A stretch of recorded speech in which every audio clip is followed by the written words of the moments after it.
Witajcie na kanale Secret Garage. Dziś zajmiemy się regulacją gaźników Yamaha XTZ750 Super Tenere. Zapraszam.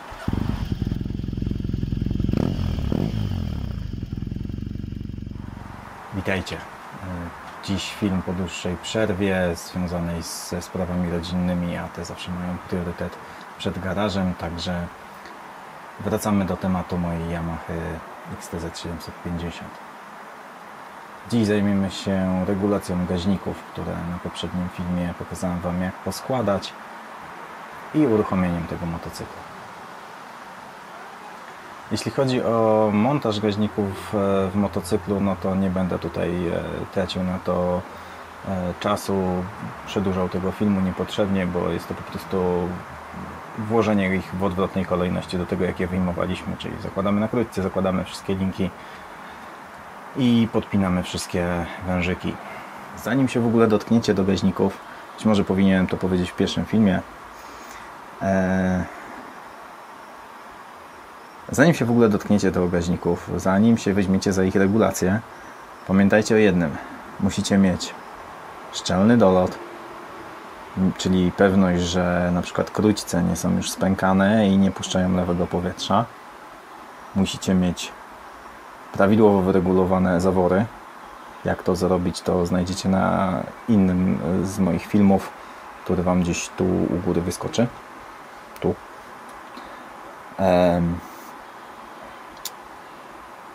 Jak macie te dwie rzeczy zapewnione, to jeszcze jest trzecia, czyli sprawny układ zapłonowy. Jak pomierzyć wszystkie jego elementy, odsyłam do serwisówki. Tam jest to dokładnie pokazane, opisane. Jakie mają być wartości, jak je mierzyć. Do tego nowe świece i dopiero wtedy, jako ostatni element, bierzecie się za gaźniki. Dobra rada. Na filmie pokazuję ustawienie gaźnika w takiej kolejności, jakiej jest przedstawiona w serwisówce. Czyli na początek synchronizacja, następnie ustawienie wolnych obrotów, regulacja luzu na lince gazu i na koniec ustawienie poziomu paliwa. Tutaj nie jest pokazane, nie jest w ogóle wspomniane o ustawieniu składu mieszanki, dlatego też na filmie to przedstawiam na koniec. Natomiast w rzeczywistości nasze sprzęty mające już około 30, a nawet więcej lat będą wymagały prawdopodobnie troszeczkę innej kolejności. Jeśli chodzi o ustawienie luzu na lince gazu, to możecie to zostawić na koniec, możecie to zrobić na początku. Ważne, żeby w trakcie regulacji gaźnika linka nie ciągnęła, czyli była po prostu luźna. Następnie, jeżeli nie macie pewności co do tego, jaki jest poziom w komorach pływakowych, to warto zacząć od tego, żeby ustawić sobie poziom w tych komorach, żebyście wiedzieli, że te Wasze dwa cylindry mniej więcej tak samo pracują. Synchronizować te gaźniki i na koniec jeszcze ustawić skład mieszanki. Ja robię to w ten sposób i jak do tej pory się to sprawdza. Czy jest to jedyna słuszna droga, to Wam nie powiem. Po prostu mówię, jak ja to robię i jaka opcja u mnie działa. Także przejdźmy do dalszej części filmu. Regulację gaźników zaczynamy od ustawienia sobie tutaj, zrobienia synchronizacji tych gaźników. Pokażę Wam dwa typy wakuometrów z bardzo, że tak powiem, przeciwnych półek cenowych, czyli bardzo tanie, zwykłe, zegarowe, nieszczególnie dokładne, ale jak się za chwilę okaże, całkiem niezłe, wystarczające przynajmniej dla tego motocykla. No i wakuometry elektroniczne, czyli coś już dosyć drogiego, coś czego sobie raczej większość zwykłych garażowych majsterkowiczów nie kupi po to, żeby raz na kiedyś sobie swój motocykl wyregulować, no bo jest to dosyć duży wydatek. Oczywiście nie wnikam, jakie macie narzędzia w garażu, pokazuję, że po prostu możecie mieć lepsze, gorsze, ale jesteście w stanie to zrobić, moim zdaniem. Także przejdźmy do synchronizacji. Dobrze, moi drodzy, tutaj jak widzicie już gaźniki założyłem, linki od gazu założone, linka od ssania jest tutaj. Te wszystkie wężyki, które tutaj wcześniej odpinałem, już są z powrotem podłączone. Ten czy ten. To wszystko jakby wróciło już na swoje miejsce. Te małe tutaj wężyki od przelewu. To wszystko jest. Zaraz je tutaj tam poprawię, bo widzę, że troszeczkę powyciągałem, nieważne. Co teraz? Teraz generalnie powinniśmy go odpalić i sprawdzić sobie poziom w komorach pływakowych i zsynchronizować te tutaj gaźniki między sobą. Były rozdzielane, więc zawsze to trzeba wtedy zrobić. Ciężko wyczyścić, nie rozdzierając. Natomiast mamy pompę podciśnieniową, która jest do krótca po drugiej stronie podłączona, więc ja zdejmę ten kapturek tutaj, zdejmę z drugiej strony podłączenie pompy, żeby ona nam tutaj po prostu nie wypluła przy uruchomieniu jakiegoś paliwa, a w to miejsce podepnę zegary wakuometryczne. Na razie takie, później trochę inne zobaczycie, no ale zaraz do tego wszystkiego przejdę. Teraz to wszystko podłączam.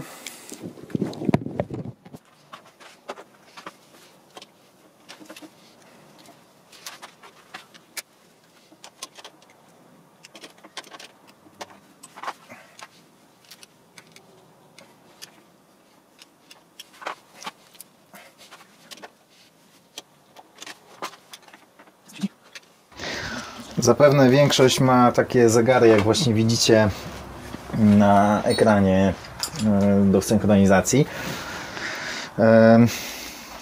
No, do domowych warunków jak najbardziej w porządku. Myślę, że wbrew pozorom coś się da nimi synchronizować. Wiele motocykli takich starszych nie jest aż tak bardzo wrażliwych na to, co po prostu od nas dostają, czyli jakieś tam niedokładności w tej synchronizacji. Natomiast no, myślę, że już takiego bardzo nowoczesnego motocykla to tym możemy nie zrobić, bo może być problem z trafieniem w dokładną wartość. Wiecie, że one bardzo mocno latają. Natomiast co się ostatnio ciekawego dowiedziałem, da się je tutaj wyrównać, bo one nie pokazują w tej chwili równo. To szkiełko da się zdjąć i tutaj tą małą śrubką możemy troszeczkę przestawić tą bazową pozycję wskazówki, co też zamierzam uczynić, tak żeby ona była tak samo położona jak ta. Będzie większa szansa, że jest ustawiona dobrze. Śrubka do regulacji, do synchronizacji jest pomiędzy gaźnikami, tam gdzie przypinamy linki. To jest ta śrubka, która jest przyciśnięta sprężynką, z którą się dosyć długo męczyłem. I właśnie tą śrubkę należy kręcić tak długo, aby uzyskać identyczny odczyt na tych dwóch zegarach.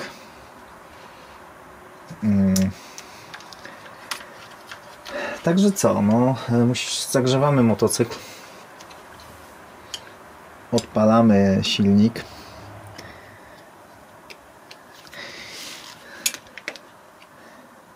i synchronizujemy. I tutaj jest bardzo istotna uwaga. Wykonując synchronizacji, pamiętajcie, żeby tą śrubką tylko kręcić, nie naciskać na nią. Bo jak zaczniecie na nią naciskać, no to będziecie otwierać przepustnicę, a tego nie chcecie. Że odpalam.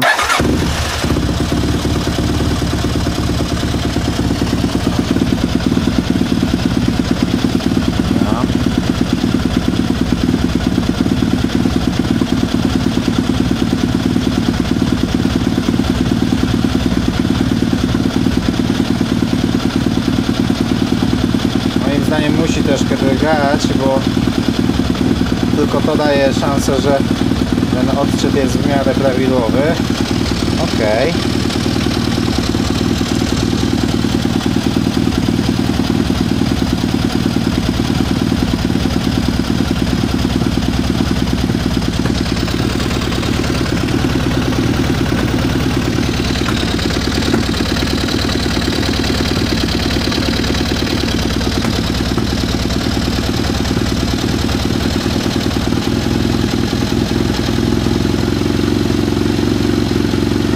Teraz jest lepiej.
Dobra, myślę, że to jest maks, co z tego będzie na tych zegarach.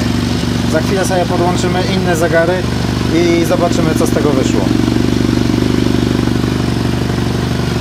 Ale jest nieźle. Podoba mi się.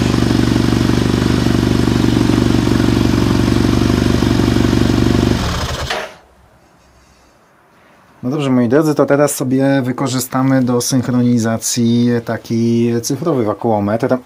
Jest on dużo dokładniejszy i w przypadku, kiedy musimy ustawić gaźnik na konkretną wartość, no to zdecydowanie lepiej się sprawdzi. Natomiast no tutaj serwisówka podaje wartości, jakie powinny być na biegu jałowym i jaka jest dopuszczalna maksymalna różnica. Także odpalam silnik.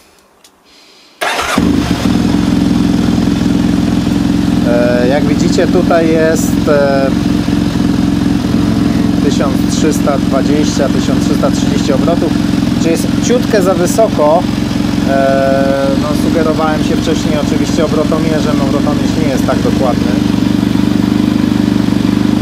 Ja teraz poprawiam te obroty, żeby wejść w ten zakres, który jest podany w serwisówce, czyli 1100-1200.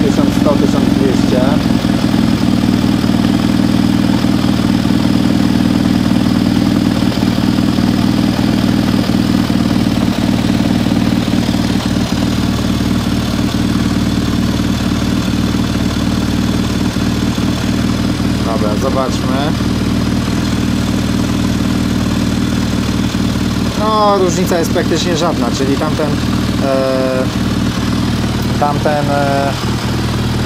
zegarkowy, że tak powiem, wakuometr był tutaj w zupełności wystarczający.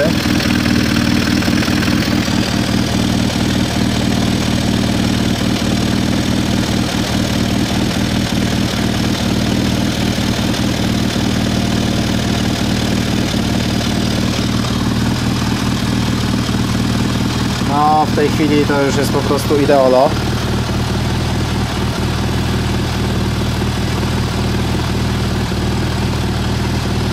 To są nasze skoki między wartościami.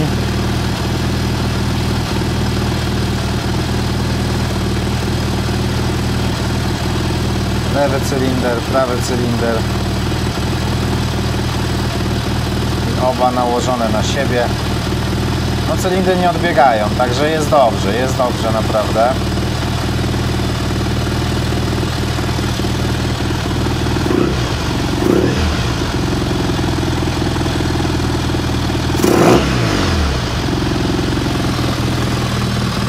przegazowaniu. Zobaczcie, to jest pięknie. Oczywiście musimy troszeczkę przegazować. Ja tego poprzednio nie zrobiłem, wiedziałem, że będę jeszcze poprawiał na tym.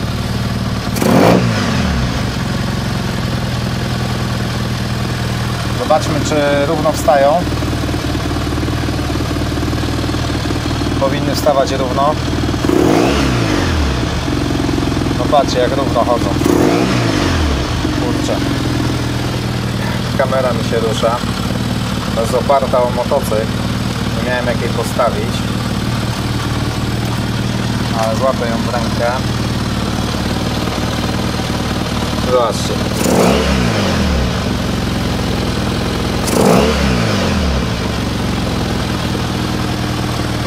Dobra, tyle jeśli chodzi o synchronizację.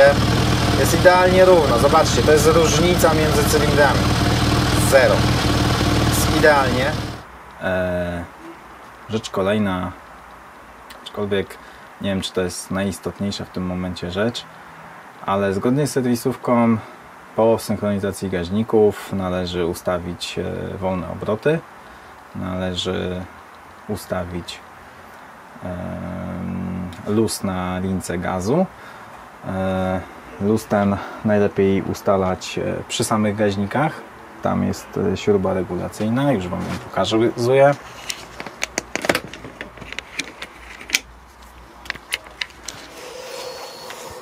Słuchajcie, tutaj macie tą śrubę regulacyjną, tak, tym sobie możecie ustawić luz na lince gazu. Jeżeli to by Wam było za mało, to tutaj jest druga śrubka, tutaj ta śrubka i nią sobie tutaj już dokładnie dostosujecie. Ja mam taką metodę, że rysuję sobie, ojojoj, chyba nie ma ostrości, rysuję sobie małą kropeczkę, żeby mieć ten punkt referencyjny i pewność, że ten założony luz na tej lince jest taki, jak wymaga tego serwisówka. Czyli mamy synchronizowane gaźniki, ustawione wolne obroty, w tym wypadku jest to między 1100 a 1200. Ustawiony luz na lince. Po synchronizacji gaźników ważnym elementem będzie ustawienie poziomu paliwa w komorach pływakowych. Od niego będzie zależało, czy te gaźniki zaczną pracować dobrze. Ten poziom musi być przede wszystkim w limicie podanym przez producenta. Dla tej Yamahy jest to między 5,1 a 6,1 mm, ale co ważne, powinien być taki sam w obu gaźnikach. Jeżeli nawet będzie w tych limitach, ale będzie różny, nawet znacząco różny, mimo że nadal będzie w limitach, to te gaźniki nie będą do końca dobrze pracować. Trzeba tutaj dążyć do tego, żeby ten poziom był taki sam, zmieścił się w limicie i wtedy możemy dopiero mówić o tym, że te gaźniki mają szansę pracować dobrze. Teraz musimy zmierzyć poziom w komorze pływakowej i teraz tam Wam pokazywałem wcześniej, tam jest taka śrubka. Tu zakładamy sobie przezroczysty wężyk, przykładamy to sobie mniej więcej na pionowo. Mierzymy założyłem wężyk, mierzymy na pionowo od tej linii mniej więcej tutaj. Także teraz co robimy? Odkręcamy to, żeby paliwo zaczęło lecieć. Najlepiej jest na moment odpalić motocykl, także odpalamy i teraz nie możecie ruszyć wężykiem. Odpalamy, dajemy mu momencik popracować, gasimy i wtedy mierzymy. Ponieważ tam jest zakres około 1 mm, bo to jest od 5,1 do 5,6, to ja sobie tutaj w połowie tego zakresu ustawiłem suwmiarkę. Jeżeli mój pomiar będzie gdzieś w okolicy tego, to będę szczęśliwy, czyli będzie po prostu dobrze. No 1 mm to jest wbrew pozorom całkiem sporo. Także aparat odstawiam na statyw. Myślę, że ciężko mi będzie tutaj jakoś tak super dojść. Może spróbuję, ale nie obiecam, że będzie wszystko dobrze widać, bo po prostu jest to ciasno troszeczkę. Teraz będę się starał.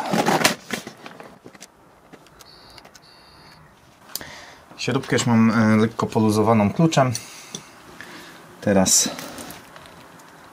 odkręcę ją, czy nie, muszę kluczem jednak jeszcze.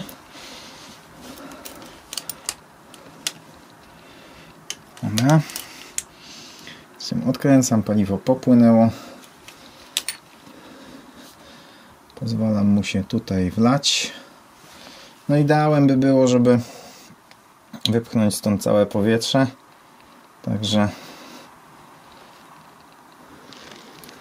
dajmy mu jeszcze chwilę. Przydałby się mniej elastyczny wężyk. No, chodź tu. O, dobra. No i teraz chodzi o to, żeby tutaj tego powietrza jednak nie było. To by było idealnie.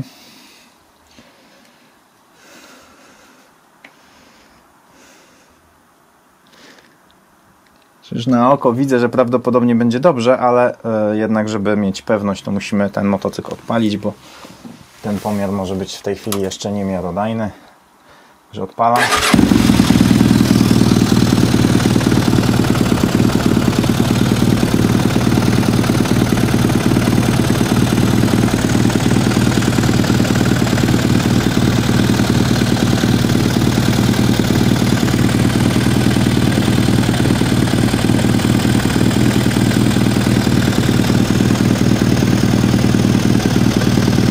Pozwalam mu się teraz ustabilizować.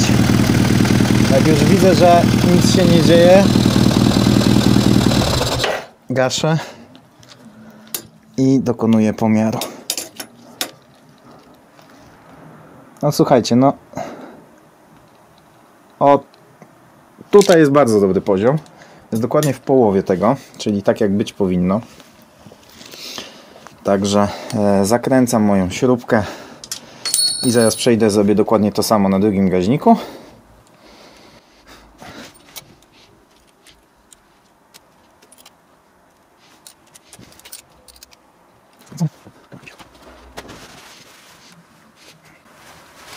Wow, udało się. Dobra. To samo robię po drugiej stronie.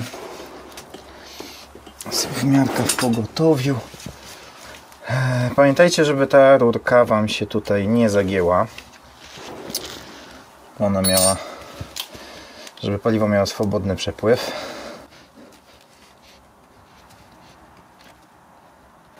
Dobra. Jakoś tak. Troszkę więcej tej rurki. Niech się nie zagina. Dobra.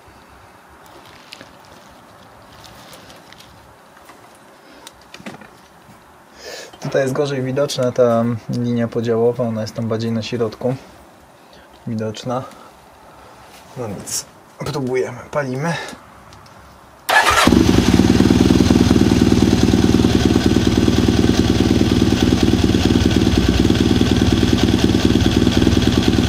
Tu nie może być żadnych bombli powietrza. Pamiętajcie o tym.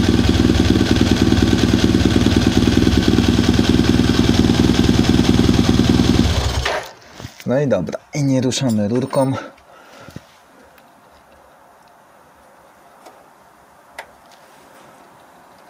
Tu jest ta linia widoczna. Nie wiem, czy to kamera to wyłapuje. Jest tutaj widoczna. I to jest ciutkę więcej, ale mniej więcej praktycznie tyle samo. To jest jakieś tam... Nawet nie mówimy tutaj o wartościach rzędu, nie wiem, 1/3 mm, mówimy jakieś setkę więcej. Tak na oko. Dobra, czyli mogę to zakręcać. Poziom jest prawidłowo ustawiony.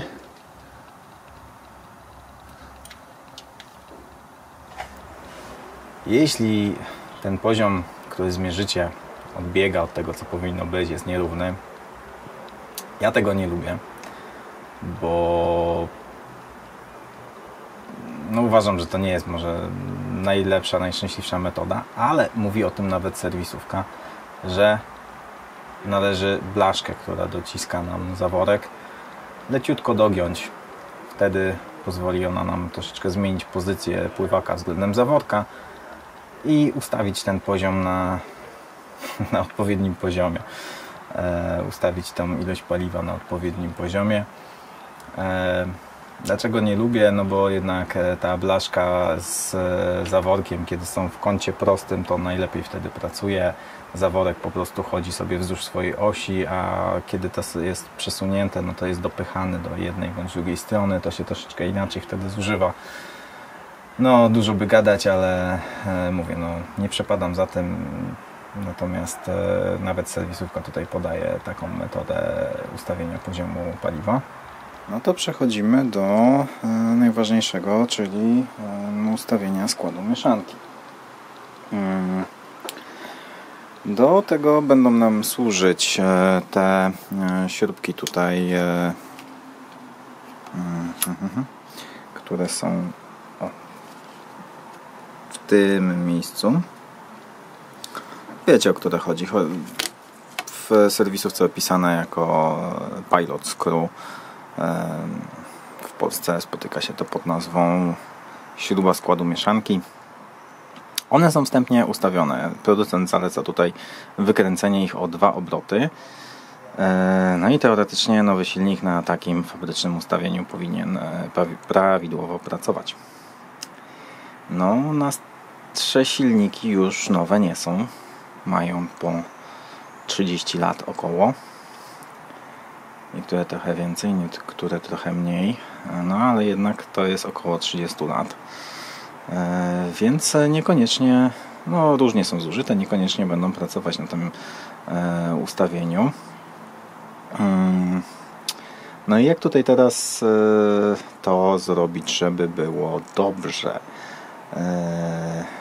Idealnie byłoby wkręcić w rury wydechu szerokopasmową sondę lambda, a najlepiej 2, żeby sobie od razu podglądać oba cylindry niezależnie i ustawić skład mieszanki na AFR.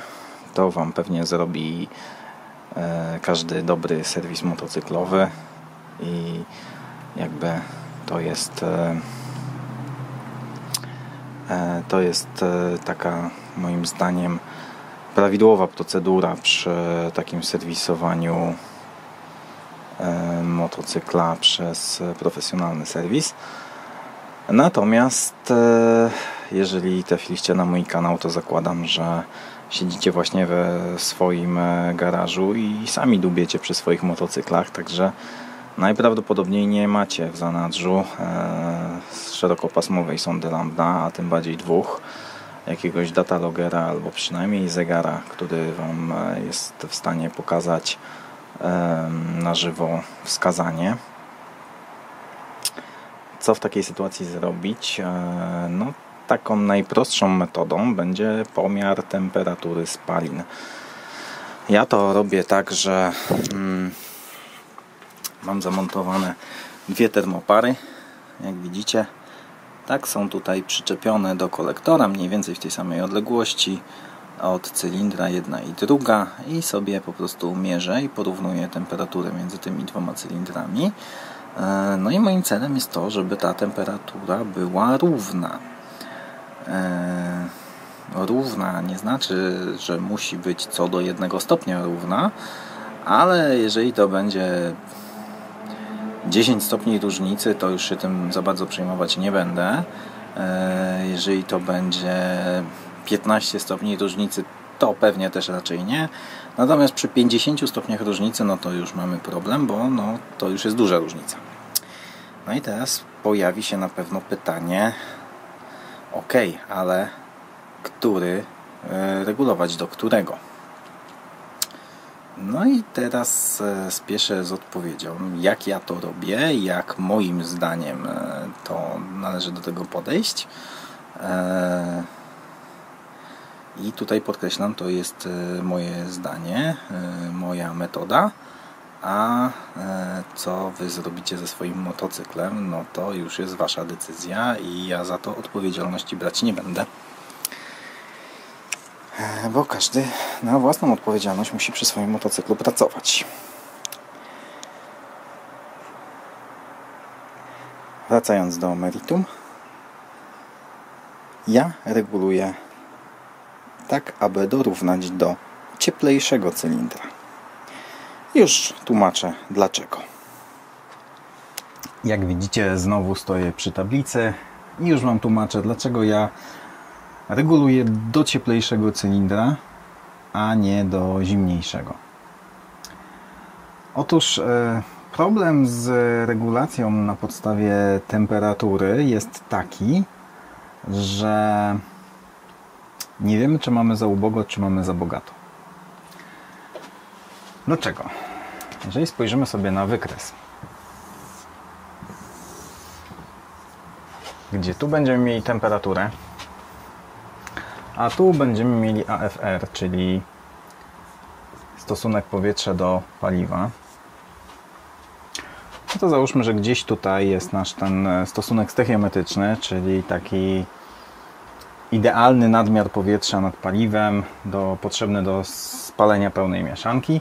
Wszystko, co będzie miało więcej tlenów niż ten stoichiometryczny stosunek, będzie mieszanką ubogą. Wszystko, co będzie miało mniej, będzie mieszanką bogatą. Dla benzyny jest to około 14,6, 14,7. Tak.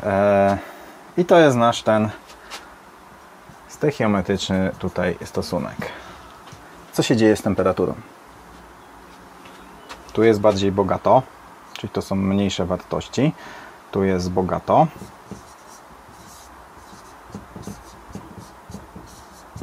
A tu jest ubogo.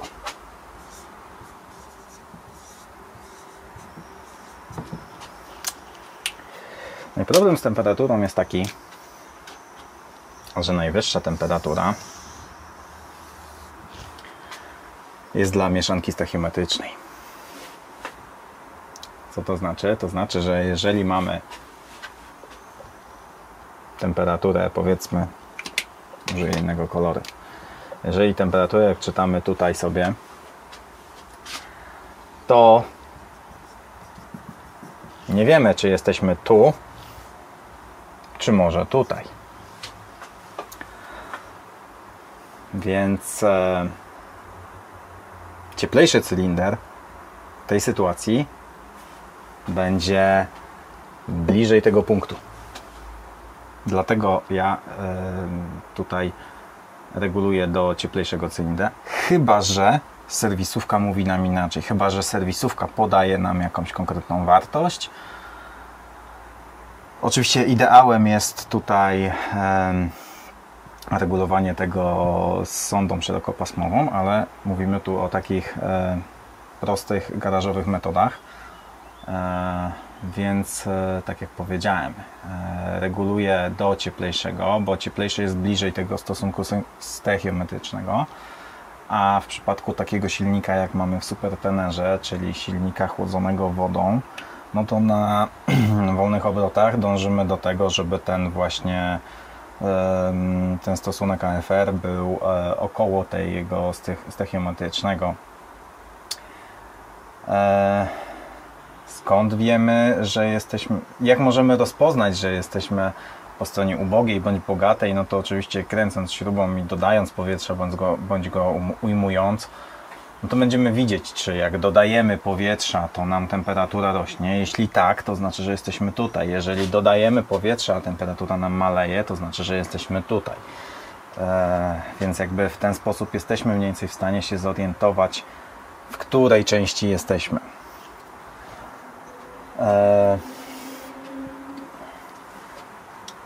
No i tyle teorii na ten moment. Mówię, mając pomiar tylko temperatury, myślę, że możemy tylko w taki sposób do tego podejść. Jeżeli macie inne pomysły, jeżeli macie inne sposoby, podzielcie się nimi w komentarzach. Z chęcią się dowiem czegoś nowego, przeczytam, jak wy to robicie. Bo też jestem po prostu ciekawy, tak? Wszyscy się uczymy i właśnie taka wymiana, dyskusja, wymiana zdań jest zawsze bardzo pouczająca, zazwyczaj przynajmniej. Także tak to wygląda przy takim pomiarze temperatury. No dobrze, moi drodzy, słuchajcie. Widzicie, motocykl już odpaliłem. Czekam, aż się zagrzeje, w sumie już mogę go gasić. Obroty i tutaj mamy obroty 1290, to jest troszeczkę więcej niż fabryka podała, natomiast zostawiam to w ten sposób. Ładnie tu pracuję na tych obrotach. W drugą stronę, przepraszam. Takie 1200 powiedzmy, jak zostawimy, będzie ok. Może być nawet ciutkę więcej, jest wtedy też bardzo dobrze.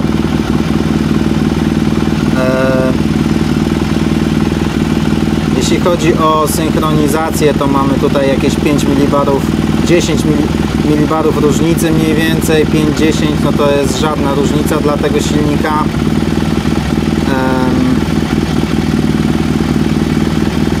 Tak, to jest do 10 mB. Temperatura między cylindrami, tu jest cylinder pierwszy, tu jest różnica między cylindrami, czyli to jest około 7 stopni, żadna różnica, słuchajcie, to jest żadna różnica, to jest praktycznie w granicach błędu pomiarowego, nawet tej metody, zobaczcie, to nawet troszeczkę maleje, tak? Czyli generalnie jest to dobrze wyregulowane, tak jak mówiłem, na samą temperaturę. Obroty, podciśnienia, temperatura, wszystko gra, motocykl pracuje ładnie.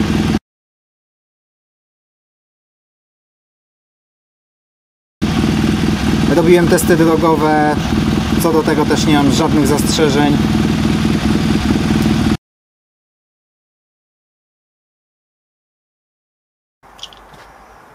Zanim przejdziemy do sprawdzenia świecy, jeszcze jedna rzecz. Pamiętajcie o tym, że jak mierzycie temperaturę kolektorów i robicie to na przykład pirometrem, to kierując wiązkę pomiarową, trzymajcie ją w takiej samej odległości od każdego z cylindrów, bo tylko wtedy macie w miarę dobrą pewność, że te dwa pomiary dla każdego z cylindrów będą miarodajne. Bo jeżeli teraz będziecie mierzyć jeden cylinder dalej, drugi bliżej, te pomiary nie do końca mogą być miarodajne, porównywalne przede wszystkim, tak? Chodzi o ich porównywalność. Nie chodzi o konkretną wartość tej temperatury, tylko chodzi o różnicę, więc jeżeli chcecie to badać, to musicie mieć dwa pomiary wykonane w taki sposób, żeby było co porównywać. A teraz przejdźmy do wykręcenia świecy, żeby zobaczyć, w jakim one są stanie. Kiedyś mnie ktoś zapytał, czy da się tutaj wyjąć świecę bez spuszczania płynu chłodniczego, bo tak zaleca serwisówka, żeby spuścić płyn chłodniczy i zdjąć chłodnicę. Nie żartuję. No ale da się. Ja odkręcam śruby mocujące chłodnicę.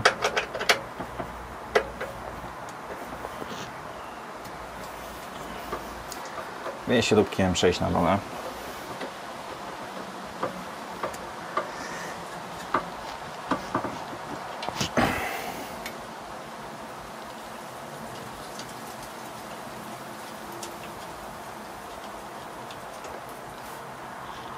Teraz już mi chłodnica tak delikatnie dynda. Wysuwam ją z górnego mocowania, a ono jest gumowe, więc troszeczkę się poddaje. No i niestety nie jestem w stanie inaczej tego zrobić. Przynajmniej na razie mi się to jeszcze nie udało. Podejrzewam, że gdybym zdjął gmolę, byłoby mi dużo łatwiej. Natomiast ich nie zdjąłem. I w tym momencie szybciej niż zdjąć gmolę będzie mi zdjąć wentylator z chłodnicy. Jak nie macie gmoli, macie dużo łatwiej, bo jesteście w stanie odgiąć tą chłodnicę dosyć daleko i bez problemu się wtedy dostaniecie do świec. Natomiast ja będę musiał zdjąć niestety wentylator chłodnicy, także już się za to biorę. On jest na szczęście dosyć prosto montowany, bo tutaj są 3 śruby.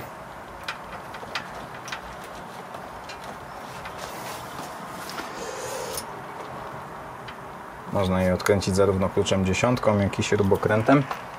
IS oczywiście.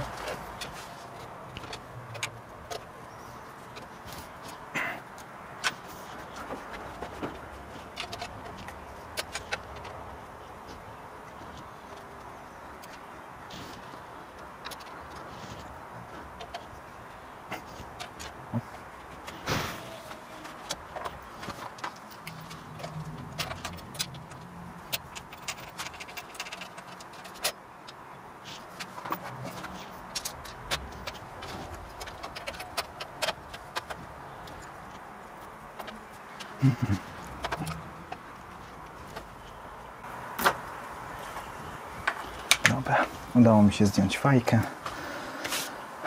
To teraz klucz do świec i patrzymy, co tam siedzi.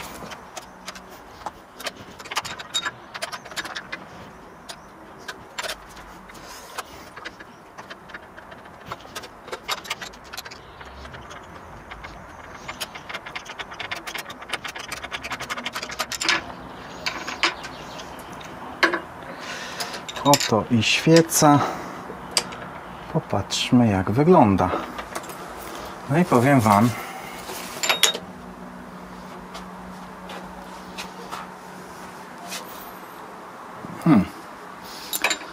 że nie macie ostrości.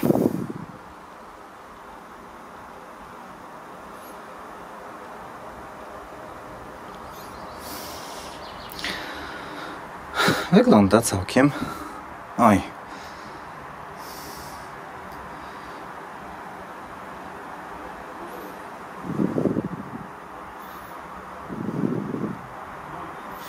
Nie jest okopcona nadmiernie. Nie jest zupełnie biała.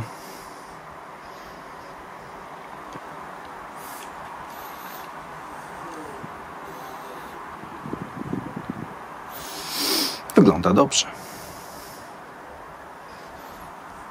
Za chwilę wykręcę drugą świecę i porównamy. No dobrze, moi drodzy, słuchajcie, wykręciłem obie świece. Staram się je Wam pokazać, natomiast tutaj aparat mi tego nie ułatwia,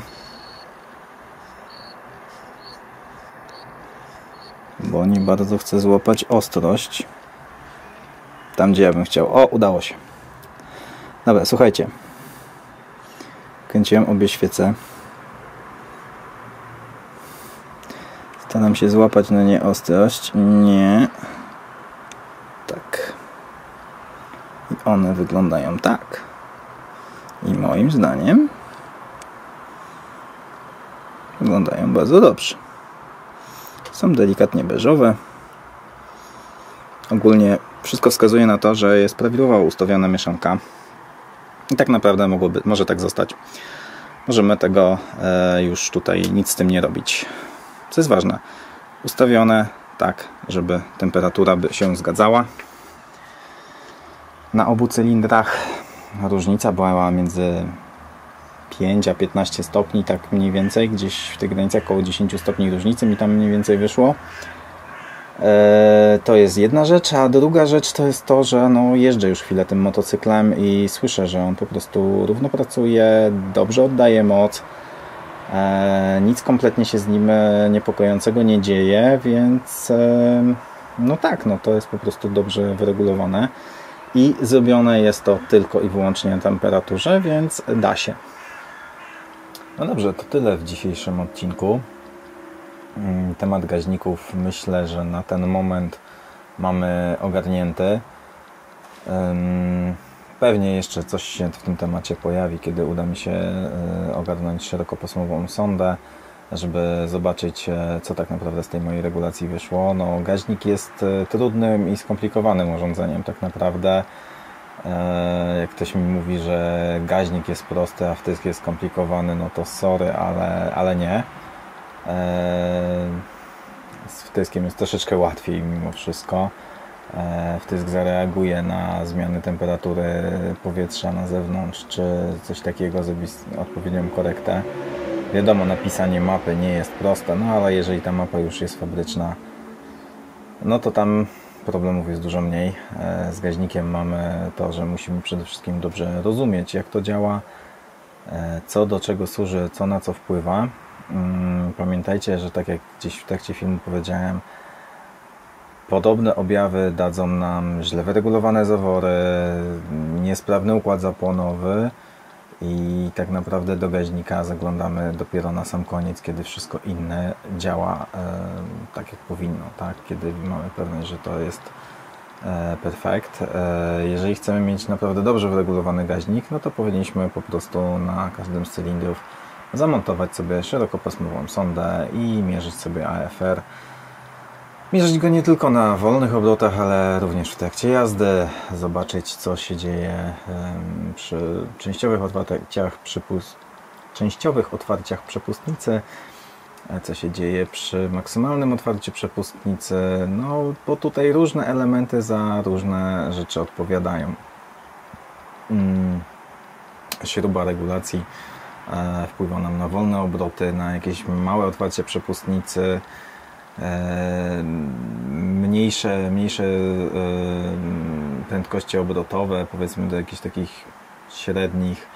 Potem już większy wpływ ma iglica, tutaj też jest pole do popisu, możemy ją zamontować wyżej, możemy ją zamontować niżej. W tym momencie nie obejdzie się bez testów drogowych, na pewno. Co jeszcze? No tutaj, tak jak widzieliście, ja ustawiałem to tylko na temperaturę spalin. Całkiem dobry wskaźnik, może nie najlepszy, ale w miarę przyzwoity. Potwierdza to po prostu kolor świec. Widać, że te świece mają mniej więcej taki sam kolor, jest to prawidłowy kolor, tak, tych świec, że tam spalanie zachodzi odpowiednie. Także jest to dosyć dobry wskaźnik. No mamy też oczywiście każdy ma swoją prywatną 4-literową hamownię, aczkolwiek no ten wskaźnik jest obarczony dużym błędem subiektywnym. Jedno, co mogę powiedzieć, to podczas moich testów drogowych stwierdziłem, że o ile przy jeździe jakiejś miejskiej, przy jeździe w miarę spokojnej tutaj wszystko gra, no i to jakby się teraz potwierdziło, o tyle przy takim ostrzejszym potraktowaniu roll gazu okazuje się, że tak jakby troszeczkę mocy brakuje. Zobaczymy, co będzie dalej. Co zmieniłem? Przy składaniu gaźników założyłem iglice opuszczone na maksa w dół.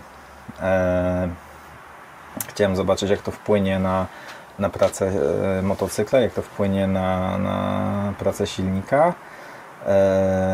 No i tak jak mówię, wydaje mi się, że troszeczkę tej mocy mu jakby brakuje przy tych górnych zakresach obrotów, czyli wtedy, kiedy właśnie ta iglica pełni rolę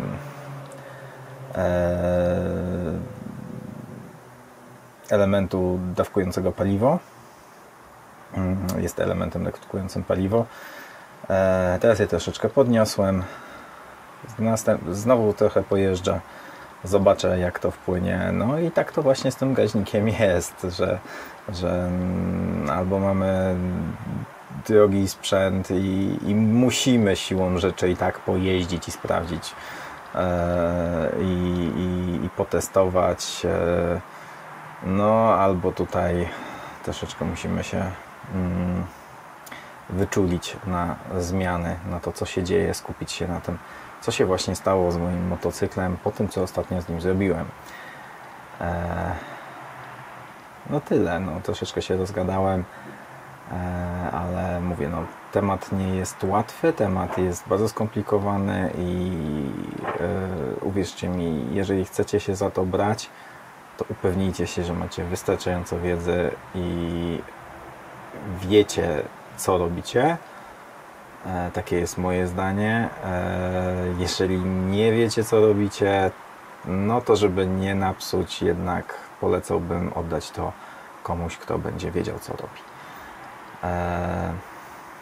No i tyle na dziś. Napiszcie w komentarzu, czy Wam się podobało. Jeżeli macie na jakiś temat inne zdanie, z chęcią jego wysłucham.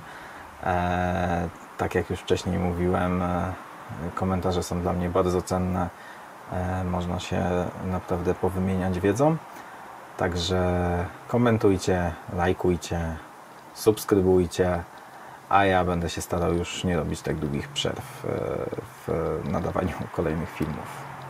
Do zobaczenia.